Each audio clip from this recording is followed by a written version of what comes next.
Ayan üren belen üren sirin akşam belen esinç sürün iliko vurtanmanım bir paraputsunası Branov hoştatsın bir telemanım gulpayım senin jiletlerim borcum hüsümüm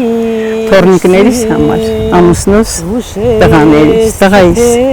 kam bortunun kurhasnuma ojerkin amen tarva bertere hava kelen lebatsel asıl hiç vermekin pekkaga Որևէ թորնիկս կամ թորնուհիս կամ ուսնոմա էտել դեռ չկա, դրա համար հասել է օջորքին Այան մատաղ ուրենը բլեն Մեն ժամանակ ասում էի սովորեցրեք հյուսել, մանել, տատս ասում էր վայ, քո ժամանակ ամեն ինչ պատրաստ է լինելու, քո ինչին է պետք մանել հյուսելը Հյուսել սովորեցի ուսանողական տարիներին Կիրովբացի մի աղջիկ կար, նրանից դասընկերուհիս Մանելն էլ աղջիկս գնաց մամայիս մոտ մի շաբաթ մնաց, մամա տատին թել էր մանում, ես էլ սովորել եմ, դե մենք Շահումյանից ենք բռնադարձել, որ եկել ենք բոլորի համար հյուսեցի, ժիլետ, ժակետ, յուբկա, շորեր, որը մենք մեզ հետ չէինք վերցրել, շատ անհրաժեշտ էր 4 խորանարդ մետրի վրա Մամաս, պապաս, ես 4 երեխաս մնացինք մինչև փետրվար 29-ին Կիսրայից եկավ, նահանջ տարի Կիսրայից հետո մայիսին Կիսուրից եկավ, մեր գյուղը արդեն վաղուց դատարկված էր, ես որ եկել եմ գյուղը դատարկված է եղել Երեխաներս կոգլոշով հիվանդ էին, բժիշկը խորհրդվեց տեղափոխել ուրիշ տեղ, բայց ուրիշ տեղ տեղափոխելու համար թուղթ էր պետք, որը չէին տալիս Պատահաբար մի մեքենայի մեջ նստեցինք, ամուսինս բերեց մեզ ճանապարհեց Մամաս, պապաս կողքի գյուղում էին, տուն վերցրել, թափուր տներից մեկը Եկանք այդտեղ տեղավորվեցինք, մամաս էլ էր, պապաս էլ տունը թողել էին, ինչ որ ունեին Պապաս ասեց, մերկը տկլորի ծուցն է մտել Մերկը մերկի ծուցը էլին Այսինքը իրենք էլ էին դատարկի եկել Մենք էլ, մի տարի մնացի իրենց մոտ երեխաներիս հետ, ամուսինս դե կռվում էր, դեռ մի տարի մնացել է Շահումյանը, մինչև լրիվ են բռնագաղթել։ Հետո վերջին օրը, որ արդեն Շահումյանը դատարկվել է, բոլորի հետ միասին ամուսինս է եկել։ Ու ինչ է հանել տնից, այսօր եմ թորնիկիս պատմում։ 2 գորգ, որը տնից վերցրել էին վերջի պահին, ուսին էր գցել ու անտառով, որ հասնում եք սահմանը, Շահումյանի ու Ղարաբաղի, դե Շահումյանը առանձին հայկական շրջան էր, Ադրբեջան։ Այդ անտառով, ամբողջ ընթացքում ոտքով հասել էր ու ուսերի վրա այս 2 մատ հաստության փոսեր էր գոյացել, կապտած, տան հիշատակը։ Կիսրայից ինչ էր հանել, իր պապիկի խաչը, աղոթագիրքը ու աստվածաշունչը Մահակի ձևն էր գցել տոպրակը վերցրել ու լեն, շեն, բոլ, տնից որ 2 հարկանի էր ու ամեն ինչ մեջ բերել էինք այդ որպես հիշատակ մեր տնից Հայր մեր որ հերեկինս Սուրբ Եղիս պապը եղել է Երգեզ գյուղի քահանան Տեր Սարգիսը, արդեն սովետականացման ժամանակ տվել է թորնիկին, իմ Կիսրայրին, Մուխան են ասել Միքայել Սարգսյան, տվել է իրեն ասել բալիկս, տար ջեր հորն է դիր, էլ պետք չի սա, էլ հավատացող չկա սրա, բայց Կիսրայից փոխանակ ջեր հորն է տելու, վերցրել էր փաթաթել իր անդրավարտիքի մի փողքի մեջ ու դրել Գերանի ուսյան արանքում գոմում, պատերազմի ժամանակ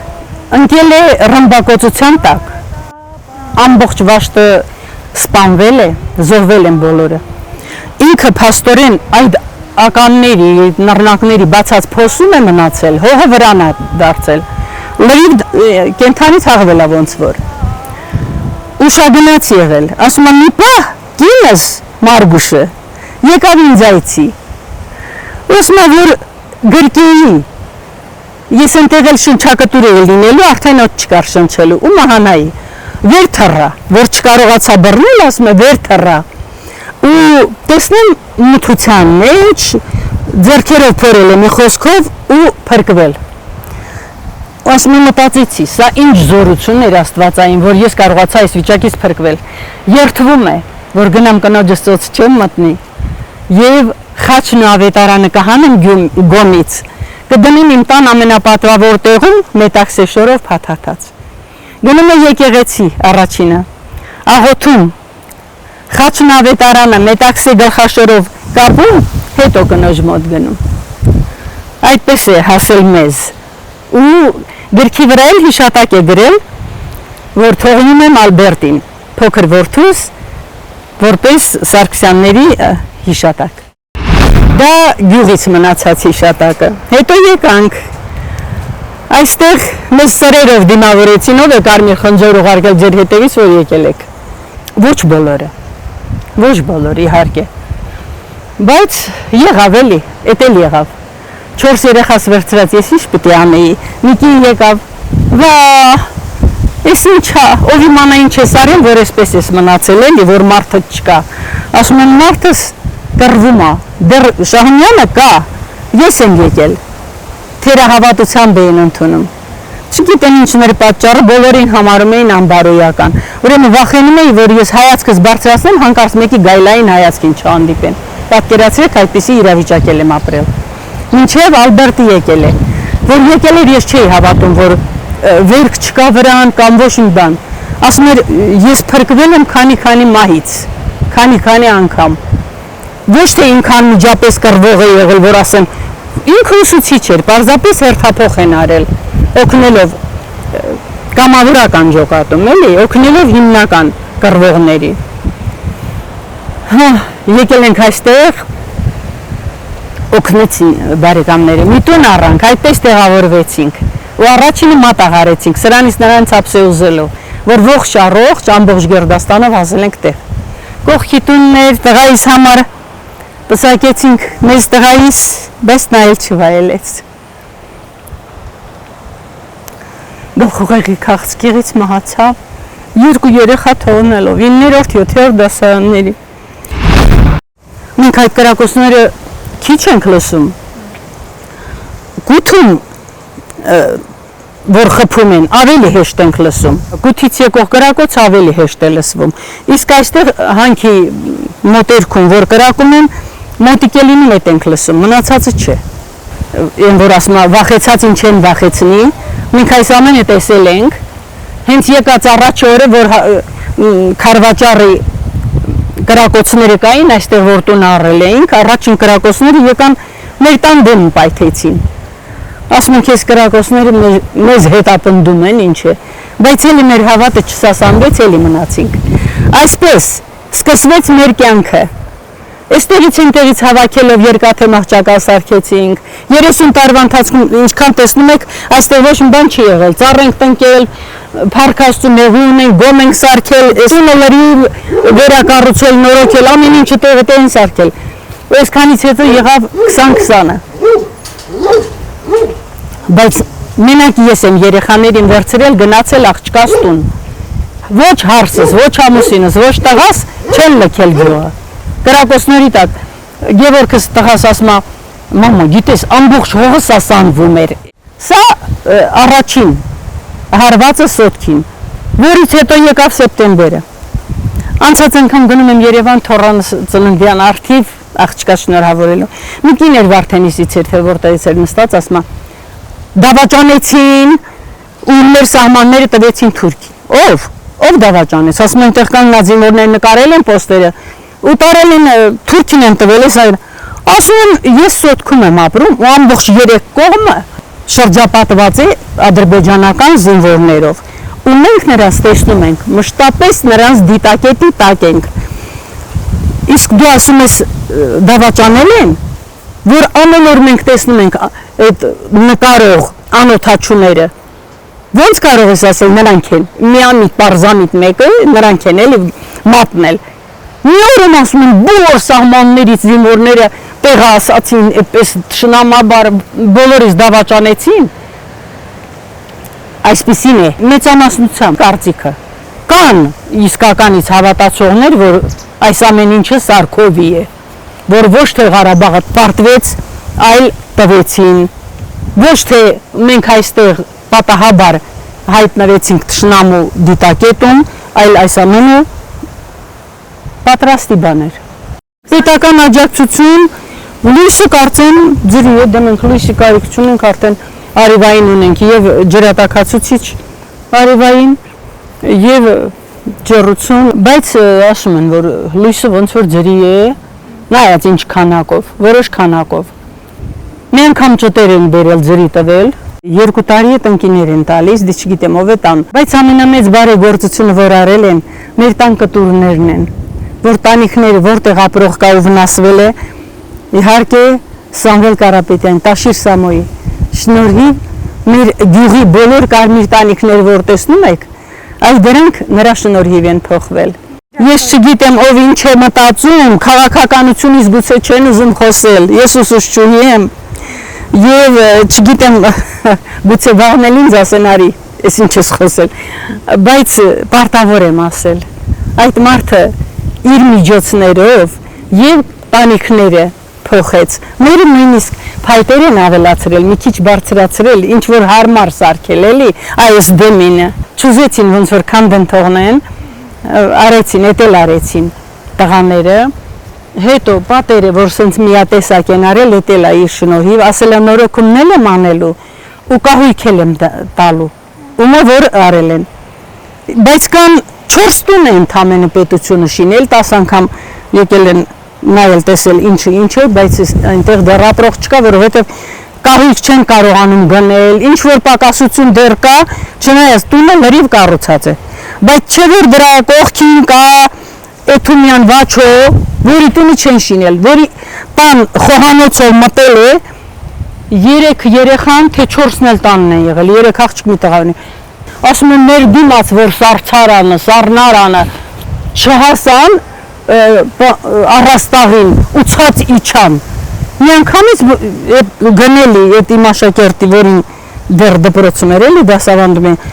ասում են մի անգամից լեզուս փակվել է, կակազում էր դեռ, ասում էր ընկերն ասական ձեռքս դողում է, կլինի իմ տետրի վրա գրեք, դեռ սեպտեմբերին այդ ժամանակ էլի, որ 15-ից հետո դասի եկանք, ասած ձեռքերս դողում են։ Ամեն ինչ, որ կոչվում է ազգային արժեք, վերացվում է, ես չգիտեմ սա մեզ ուր է տանելու,